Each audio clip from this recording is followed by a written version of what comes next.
ಧರ್ಮಶುಲ್ಕ ಸುರೇಶ್ ಬಾಬು ಅವರು ಸದಸ್ಯತ್ವ ನೋಂದಣಿಯ ರಶೀದಿ ಶುಲ್ಕದ ಪುಸ್ತಕವನ್ನ ಜಿಲ್ಲಾಧ್ಯಕ್ಷರಿಗೆ ಹಸ್ತಾಂತರಿಸ್ತಾ ಇದ್ದಾರೆ. ಈಗಾಗಲೇ ಶಾಸಕ ಪಕ್ಷದ ಕಚೇರಿಯಲ್ಲಿ ಸರಣಿ ಸಭೆಗಳನ್ನ ಮುಕ್ತಾಯ ಮಾಡಿದ್ದೇವೆ. ಇವತ್ತು ವಿಶೇಷವಾಗಿ ನಮ್ಮ ತುಮಕೂರು ಜಿಲ್ಲೆಗೆ ಸಂಬಂಧಪಟ್ಟಂತೆ ಇಡೀ ರಾಜ್ಯದಲ್ಲಿ ಏನು ಸದಸ್ಯತ್ವ ನೋಂದಣಿ ಹಾಗೂ ಬೂತ್ ಕಮಿಟಿ ರಚನೆ ಆಗಬೇಕು ಅಂತಕ್ಕಂಥದ್ದು ಚರ್ಚೆಗಳು ಪ್ರಾರಂಭ ಆಗಿದೆ. ಎಲ್ಲವೂ ಕೂಡ ಈಗಾಗಲೇ ಹೋಮ್ವರ್ಕ್ ತಯಾರಿಗಳನ್ನ ಮಾಡ್ಕೊಂಡಿದ್ದೇವೆ. ಆ ಹಿನ್ನೆಲೆಯಲ್ಲಿ ಇವತ್ತು ಭೇಟಿಯನ್ನು ಕೊಟ್ಟಿದ್ದೇವೆ. ಚನ್ನಪಟ್ಟಣ ಅಭ್ಯರ್ಥಿ ಫೈನಲ್ ಆಯಿತು. ಚನ್ನಪಟ್ಟಣ ಉಪಚುನಾವಣೆ ಕೇವಲ ಸಂಡೂರು ಇರ್ಬೋದು, ಸಿಂಗಾವಿನಲ್ಲಿರ್ಬೋದು, ಚನ್ನಪಟ್ಟಣ ಮೂರು ರಾಜ್ಯದಲ್ಲಿ ಉಪಚುನಾವಣೆಗಳು ನಡೀಬೇಕಾಗಿರ್ತಕ್ಕಂಥದ್ದು.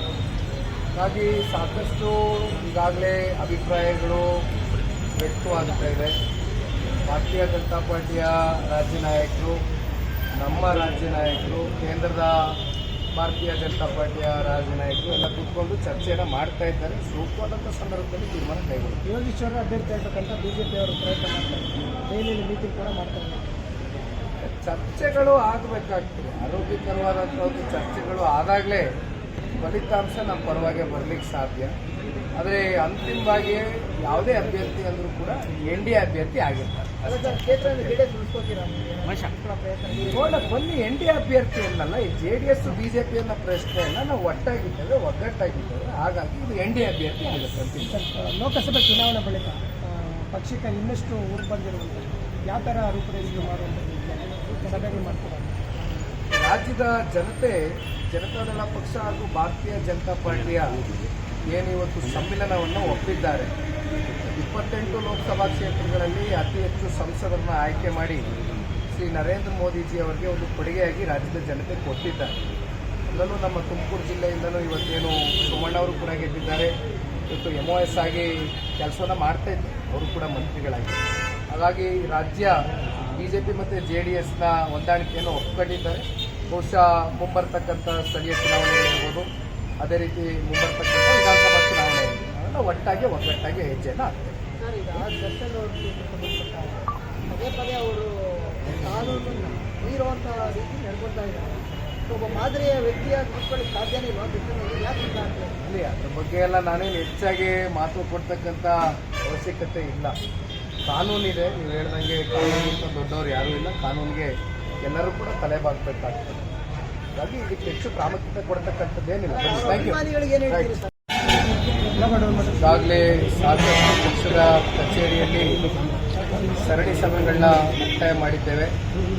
ಇವತ್ತು ವಿಶೇಷವಾಗಿ ನಮ್ಮ ತುಮಕೂರು ಜಿಲ್ಲೆಗೆ ಸಂಬಂಧಪಟ್ಟಂತೆ ಇಡೀ ರಾಜ್ಯದಲ್ಲಿ ಏನು ಸದಸ್ಯತ್ವ ನೋಂದಣಿ ಹಾಗೂ ಬೂತ್ ಕಮಿಟಿ ರಚನೆ ಆಗಬೇಕು ಅಂತಕ್ಕಂಥದ್ದು ಚರ್ಚೆಗಳು ಪ್ರಾರಂಭ ಆಗಿದೆ. ಎಲ್ಲವೂ ಕೂಡ ಈಗಾಗಲೇ ಹೋಮ್ವರ್ಕ್ ತಯಾರಿಗಳನ್ನ ಮಾಡ್ಕೊಂಡಿದ್ದೇವೆ. ಆ ಹಿನ್ನೆಲೆಯಲ್ಲಿ ಇವತ್ತು ಭೇಟಿಯನ್ನು ಕೊಟ್ಟಿದ್ದೇವೆ. ಚನ್ನಪಟ್ಟಣ ಅಭ್ಯರ್ಥಿ ಫೈನಲ್ ಆಯಿತು. ಚನ್ನಪಟ್ಟಣ ಉಪಚುನಾವಣೆ ಕೇವಲ ಸಂಡೂರು ಇರ್ಬೋದು, ಸಿಂಗಾವಿನಲ್ಲಿರ್ಬೋದು, ಚನ್ನಪಟ್ಟಣ ಮೂರು ರಾಜ್ಯದಲ್ಲಿ ಉಪಚುನಾವಣೆಗಳು ನಡೀಬೇಕಾಗಿರ್ತಕ್ಕಂಥದ್ದು. ಹಾಗಾಗಿ ಸಾಕಷ್ಟು ಈಗಾಗಲೇ ಅಭಿಪ್ರಾಯಗಳು ವ್ಯಕ್ತವಾಗ್ತಾ ಇದೆ. ಭಾರತೀಯ ಜನತಾ ಪಾರ್ಟಿಯ ರಾಜ್ಯ ನಾಯಕರು, ನಮ್ಮ ರಾಜ್ಯ ನಾಯಕರು, ಕೇಂದ್ರದ ಭಾರತೀಯ ಜನತಾ ಪಾರ್ಟಿಯ ರಾಜ್ಯ ನಾಯಕರು ಎಲ್ಲ ಕೂತ್ಕೊಂಡು ಚರ್ಚೆಯನ್ನು ಮಾಡ್ತಾ ಇದ್ದಾರೆ. ಸೂಕ್ತವಾದಂಥ ಸಂದರ್ಭದಲ್ಲಿ ತೀರ್ಮಾನ ಕೈಗೊಳ್ಳುತ್ತೆ. ಯೋಗೀಶ್ವರ ಅಭ್ಯರ್ಥಿ ಆಗಬೇಕಂತ ಬಿಜೆಪಿ ಅವರು ಪ್ರಯತ್ನ ಮಾಡ್ತಾರೆ. ಡೈಲಿ ಮೀಟಿಂಗ್ ಕೂಡ ಮಾಡ್ತಾರೆ.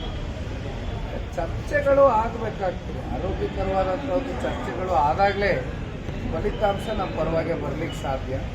ಆದರೆ ಅಂತಿಮವಾಗಿ ಯಾವುದೇ ಅಭ್ಯರ್ಥಿ ಅಂದರೂ ಕೂಡ NDA ಅಭ್ಯರ್ಥಿ ಆಗಿರ್ತಾರೆ.